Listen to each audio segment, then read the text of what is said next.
esse momento. Agora eu passo a palavra ao Jaci Afonso, que eu tive a alegria de ser dirigente com ele quando eu comecei no movimento sindical na Central Única dos Trabalhadores.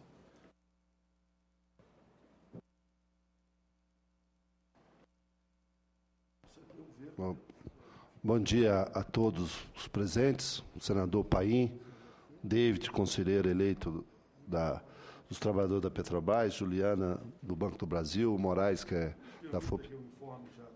Mas antes que você, eu não marquei teu tempo ainda, segunda-feira, dia 28, a Comissão de Direitos Humanos realiza, então, você confirmou, o debate aqui sobre a defesa do pré-sal por iniciativa do Comitê Gaúcho Nacional de Defesa do Pré-sal. Todas as centrais sindicais se comprometeram presentes, naturalmente o Moraes já confirmou também pela FUP, né?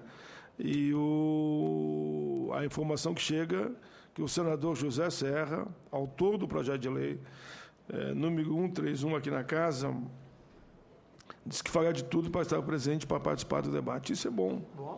Acho que o debate, ele só ajuda. Quem lembra lá na Bahia, tu estava lá na Bahia, né? Foi um representante dos empresários. Aí teve um setor minoritário que nenhum queria deixar ele falar. Eu digo, não, ele vai falar. Ninguém ganha no grito aqui.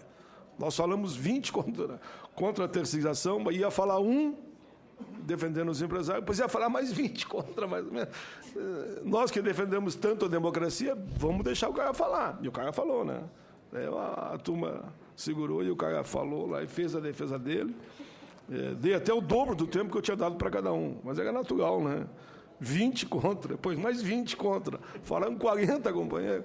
E eu quero aqui cumprimentar e dizer para o senador José Serra que ele será bem-vindo aqui, de antemão, como teve aqui o senador Cássio, naquela NR número 12, participamos de um belo debate aqui, no fim ele retirou a urgência. Né? Retirou a urgência e foi positivo. E pela informação que me chega, quero dizer ao senador José Serra que vai ser muito bom se ele puder estar aqui mesmo para nós fazer o debate sobre esse tema. Volta, Jaci Afonso.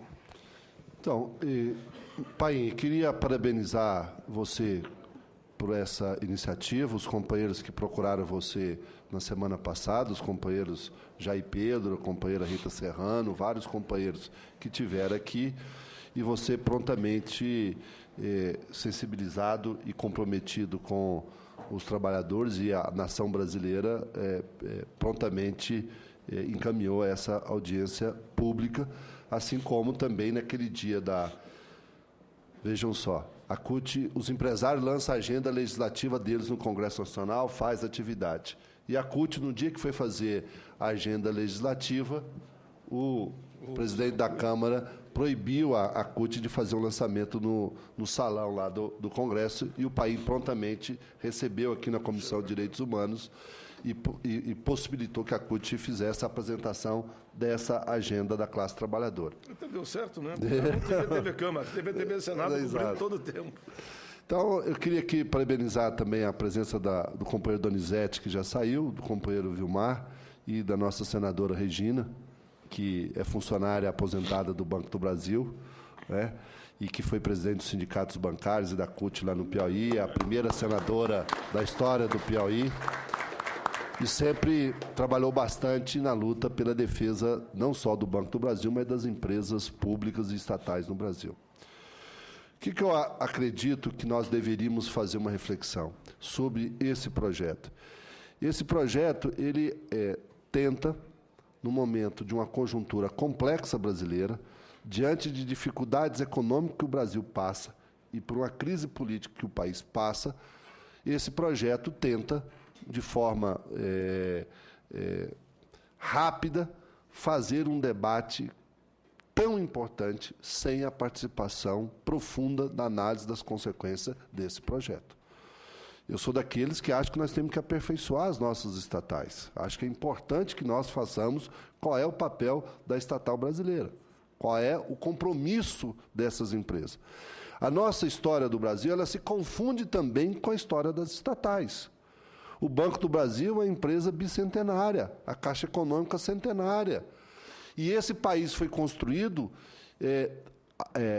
sem dúvida nenhuma, com a participação das empresas estatais brasileiras.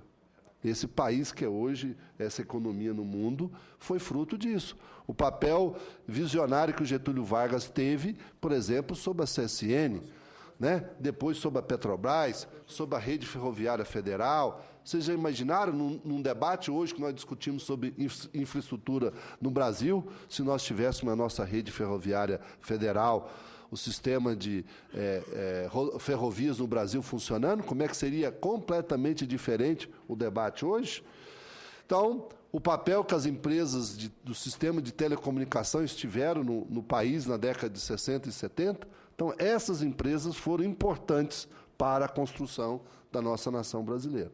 Agora, cada empresa tem uma característica, cada empresa tem um papel, e muitas desses momentos eram setores do serviço público, tá certo? Que viraram empresas públicas. Então, a legislação levou o governo a criar essas empresas. Assim foram os Correios, assim foram empresas de água e energia, eram serviços do Estado que, através das empresas, foram executados. Então, portanto, acho que esse é um debate colocado que está importante das empresas estatais no Brasil e, sem dúvida nenhuma, o compromisso que os trabalhadores dessas empresas tiveram, tá certo? Com uma empresa pública, com um sentimento de nação, de desenvolver esse país. O que esse projeto trata é exatamente de inverter essa lógica, né? E essa lógica ela está combinada com inícios, né? E aqui eu estou entre dois petroleiros, né?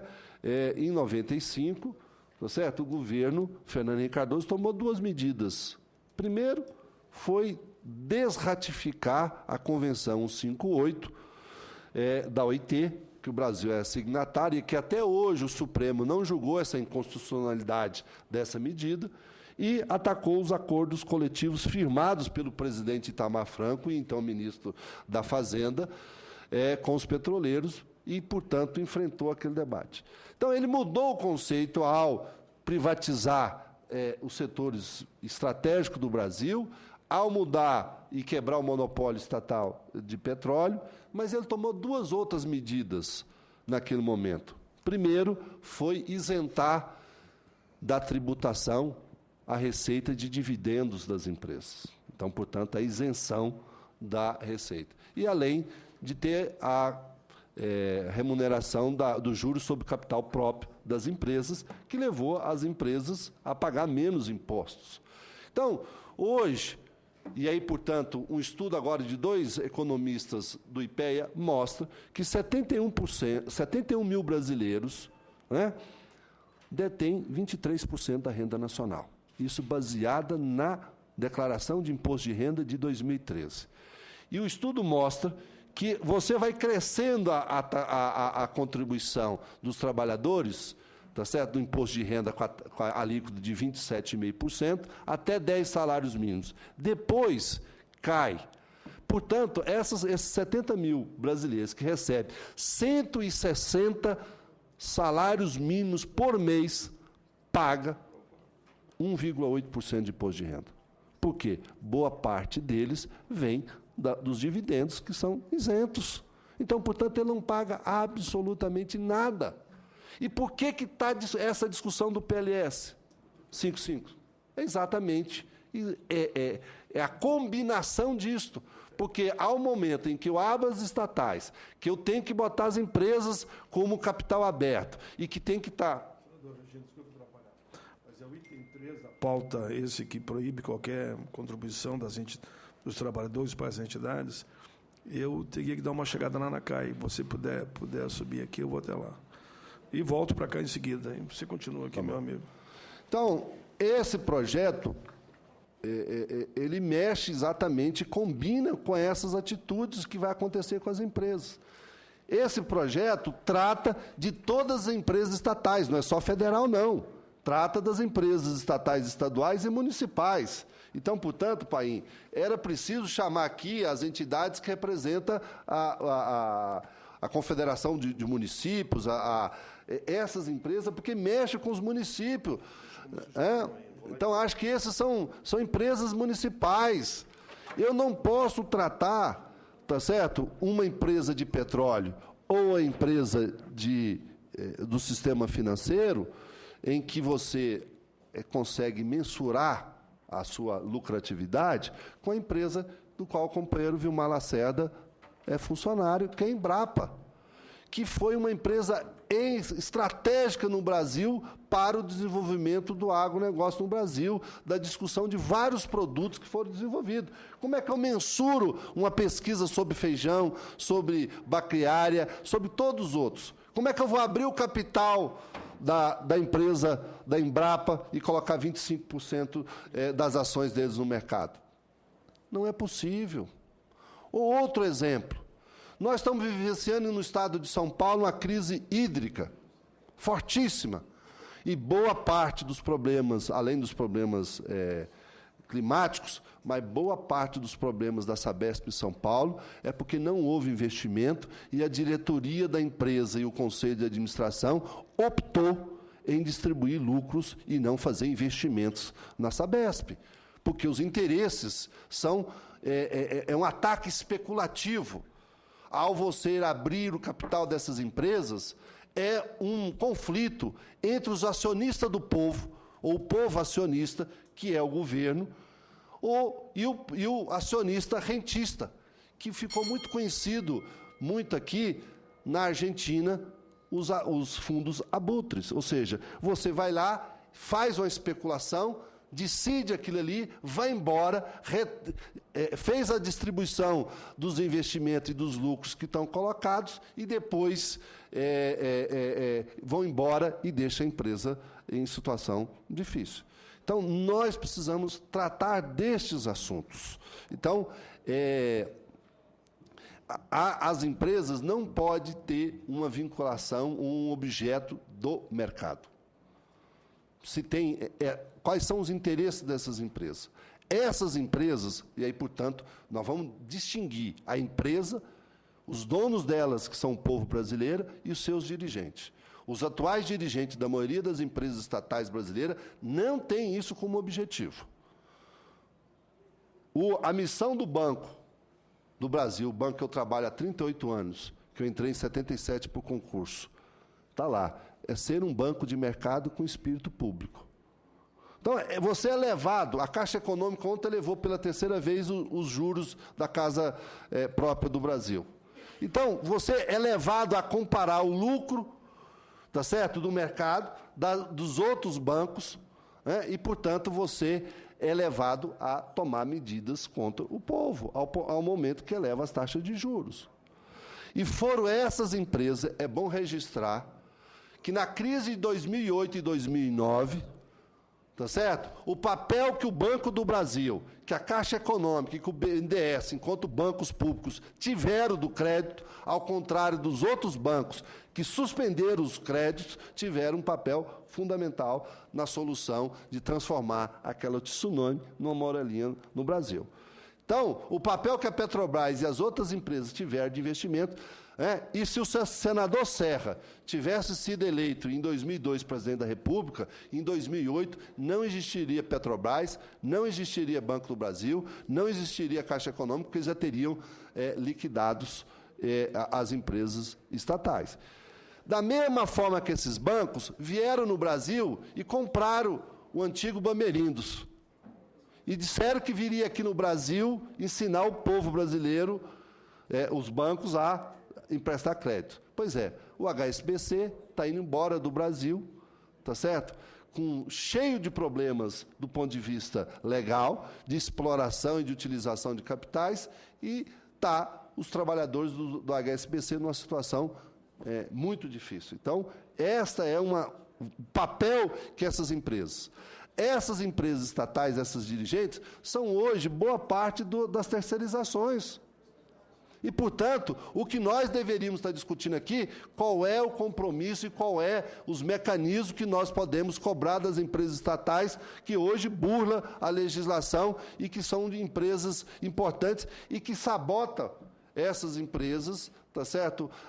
O projeto aqui nosso, né, de regularizar a terceirização e rejeitar a precarização apresentada pelo 4330 e agora o PLC 30 aqui no Senado. Então, nós temos que ter esta ação em relação às empresas estatais. Um outro aspecto que é importante, nós, no momento de redemocratização no país, conquistamos o direito de eleição de representantes de trabalhadores no Conselho de Administração. Primeiro, no governo federal, começou em São Paulo, nas empresas estatais, no governo Montoro, logo depois da redemocratização, e, a nível nacional, foi no Banco do Brasil. O companheiro Jair Pedro, que é presidente da FENAI, que vai falar aqui, ele foi representante, na década de 90, representante dos trabalhadores nos conselhos da empresa da Caixa Econômica. O acionista controlador, num determinado momento, o governo federal retirou essa conquista. O Banco do Brasil, o acionista controlador, o Tesouro, retirou essa conquista.